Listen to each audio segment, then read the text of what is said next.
Hey y'all, it's Missy again. Thanks for joining me today. I have another layout for the Hip Kit Club, and I'm using the 2016 May Hip Kits, and I'm basing this layout on the June sketch that was created by Ashley Horton, and I forgot to edit it in here, but it's got a bunch of circles on it, and the circle, or the photo, is also a circle. And so I pulled out this giant punch that's bigger than my hand.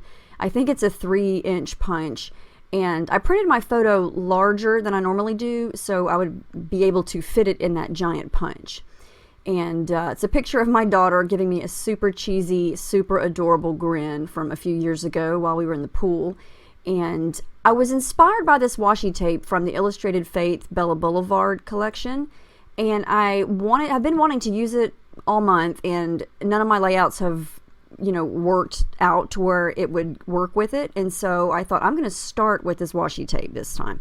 So I just took a bunch of it and added to some white cardstock, and then I'm going to punch circles out of it. And if you see the sketch, you'll notice that one of the circles has a heart in the middle of it. Well, I had the bright idea to punch a heart and then punch the circle around it, and of course I didn't measure that accurately, so the bottom part of it got cut off, but I'm going to fix that here, so no worries on that. I'm going to take a couple other punches. I've got my 2-inch, my 1.5, and my 1-inch punch, and I'm just punching little circles out of this washi tape. I think it's so pretty. I love the pinks. There's a light pink, almost like a fuchsia hot pink, a reddish pink, and then that orange color. And so this layout is going to be full of red, pink, and orange. So I've got those circles punched out, and I wasn't sure what I wanted to put these on. I knew I wanted it to be cardstock, but I didn't know if any of the colors that came in the color kit would look good. Turns out white was the best selection for this, and so that means I'm going to jazz up the background a lot here in a minute. And I'm just going to arrange the circles how I think they match up to the sketch, and it does take a little bit of a mind of its own as we go, but it looks very identical to the sketch, I think. So I have some scrap pieces from this beautiful floral She Blooms paper, and I'm going to just punch some small circles. I think that's a 1/2-inch punch, and this is the only pattern paper that I use on this whole layout. I had actually picked out several pieces in the beginning that you saw, and wound up not using any of those. So the circles in this layout or in the sketch kind of go on a diagonal from the bottom left to the upper right, and that's kind of the design that I was going to work with. So I needed the same colors and that washi tape on my background, and so I just decided to go with some acrylic paints today and my palette knife, and I'm going to do some smudging. Now, I didn't use any gesso. This is just plain cardstock, and I'm just smudging some of the paint onto the edge of the palette knife, and then I am just scraping it on the paper. And you can see how different this is than watercolor or gelatos. As soon as I put it on the paper, it's pretty much, that's the shape that it's going to be. So it doesn't smudge a lot. You can see right away that the shape it is the first time it hits the paper is pretty much the shape that the paint is going to be in. So if you push down lightly or if you push down really hard and really scrape it, you're going to get different looks here. And I wanted this to be kind of messy in the background because a lot of it's going to get covered up with these circles, but I like how that looks. And I really just took the knife and just scraped it on. I kept scraping and scraping back and forth until the paint was completely off the knife. And I did get a little bit of pink on my picture there, but I color over it in a minute with a black pen and you can't even tell. So I'm going to come in with some shimmers, and these are all the products that I use for my mixed media are all from my stash today because of the colors. This is a Vibes. It's called Sunset Strip, and it's a really pretty orange color with a gold shimmer to it, and it's the perfect shade for the orange in this washi tape. So I'm just spraying it right on, and I'm using my knife to smudge it around. And I really like how that looks on top of the acrylic paint. And the acrylic paint is already dry. It dries super fast, and so it did not reactivate when I sprayed the shimmers on there because it's completely dry. So the shimmers just goes right on top of it, and it worked out really, really well. That's the good thing about acrylic paint, is it does dry pretty quickly. And this looks, the colors look different in real life. I know the the lights on my desk, you know, it makes this look a little bit different, but in reality, the pinks are really pretty. I've got a darker pink, a lighter pink, and then that orange spray. So the more I looked at this, the more I thought, okay, this is a lot of flowers. So what can I do to kind of drown out some of the bold and the tape? So I thought, well, maybe if I cover the circles with vellum, it might make them look a little bit less bright, but the vellum was too white and it almost completely whited out the flowers, and so that idea was a no-go. So I'm going to go ahead and just stick all these circles down because I know that that's where I want them to go before I start doing anything else. And I wanted a little bit of variation because all my circles are pretty much the same with that washi tape, and so I'm going to change that up here in just a few minutes. Now I wanted to cover up this big heart to make it stand out, and again, this is just some of the vellum that comes in the cardstock kit, and I decided that I was going to color it up. So I tried something different here.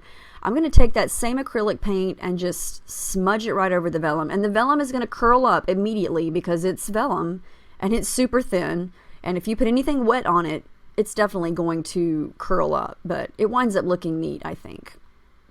So I'm going to blow on it here for a second, and again, it dries pretty quickly and it straightens back out. Because if I didn't cover in this heart here, I think it would be hard to tell that it was a heart, and so I needed some solid color in the middle of it there. I'm going to add a little bit of orange to it there, and I love how that looks. I love the pink and the orange. I'm going to kind of let that sit for a few minutes because it was really, really curling up there. So I'm just going to set that aside and work on something else. See how the heart looks there? You can't really tell that it's a heart, so I needed something solid to make it stand out. Okay, so here's what I did to kind of drown out a little bit of the flowers. Just dipped my finger in some white gesso and smudged over some of it. I didn't want to cover it completely, but I did want to kind of give a little bit of variation, especially around the photo. It's just going to help kind of fade away some of those flowers in the circles, and it's going to make the photo pop a little more and not be so bold. There's my heart, my vellum heart. I love how that turned out. I love the texture. The edges of the vellum there are still kind of crumpled up. Gives it some wave, some crinkle factor, and I think that looks really cool. I love that. You could create a whole layout with just vellum, punch out a bunch of different shapes. You could do circles, squares, whatever, and then spray them with your shimmers, let them dry, stick them down to your background, and there you go. I did a little bit of stitching off camera. I used just white thread to go through all those circles, and then I did back and forth stitching on the heart there, and I added some white cardstock behind my picture, and that white circle around the picture kind of just makes it separate a little more from the background, and it makes it pop a little more, I think. So I'm going to add a little bit more of the mixed media. I'm going to add some orange splatters and add a little bit of orange down there to the bottom.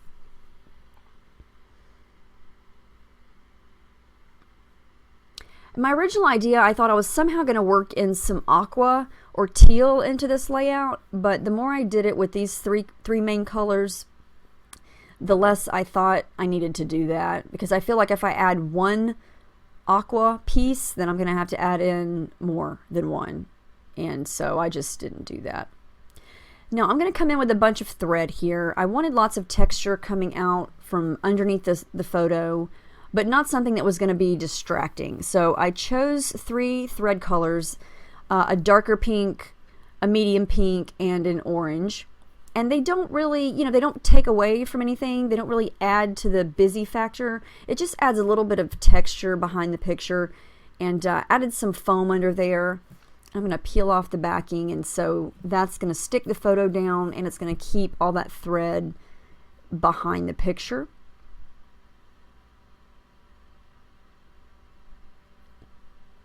And I'm going to add a couple of bits and pieces. I'm going to add that little chipboard flower cluster from Bella Boulevard, and I'm going to use this from the Bella Boulevard chipboard sheet also.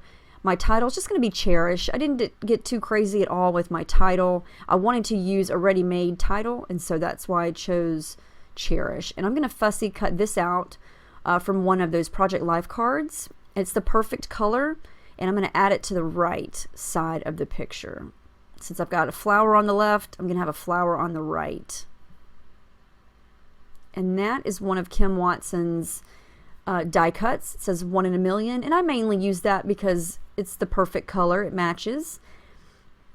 And I'm going to jazz up a little bit of Cherish here, since the main part of that word is going to stay white, and the H and the S kind of are on white cardstock there with nothing behind it. I wanted to add a little bit of color to make it stand out.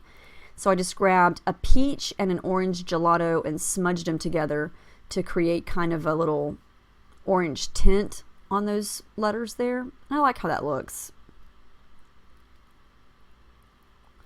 But they didn't want to stick very well, mainly because there's paint and some ink down there. And I find that I always want to glue things down whenever there's something on the background mixed media wise, because it doesn't like things to stick to it. These are some of the enamel dots that I'm just going to come through and use up all the pink ones that I had left, and then some of these darker pink hearts. I'm just going to scatter those around the page as well.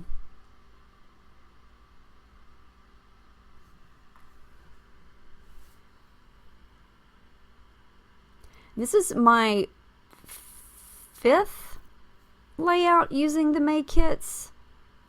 Pretty sure this is my 5th. And I still have a ton of stuff left. I literally think I could probably make 15 more layouts with it. It's like the kits never run out, for me anyway. Especially when I make a layout like this that doesn't hardly doesn't use any pattern paper. You know, I still got a lot of it left. So, you know, this is a case right here of not knowing when to stop with the mixed media. I thought, okay, I'm going to add a little bit more down here to the bottom. And so that means I have to add some more to the top, right? I think I could have left it alone, but I wind up liking how it looks. I didn't want to go overboard with the background, but I just was in the mood to add a little bit more, and so that I did.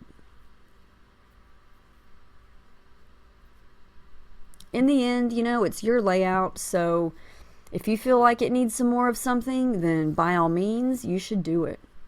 And I'm just going to keep playing around here. I'm going to add a couple more pink splatters. And then I thought something needs to happen here with, I need some black, since my photo is black and white.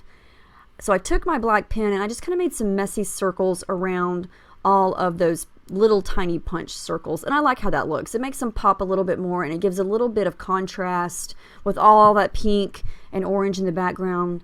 I think it kind of gives it a little bit of a crisper image with those circles. So the last thing I'm going to do is add in my journaling. I forgot to add the date, even in my after photos. I have to go back later and add the date, but yeah, I just forgot. So the last thing I'm going to do is add in some black splatters just to kind of mimic the circles that I outlined and the photo and the journaling. And that's going to wrap it up. Here come the final photos. There's the final page. I love how this turned out. I love the colors. I love the acrylic paint. I highly recommend you try smudging some onto your paper. It's really fun, and the possibilities are endless. So let me know if you have any questions about anything that I used, any of the kits, any of the things that I did. I hope you have a great day, and I'll see you guys again for my next video very soon. Thanks for watching.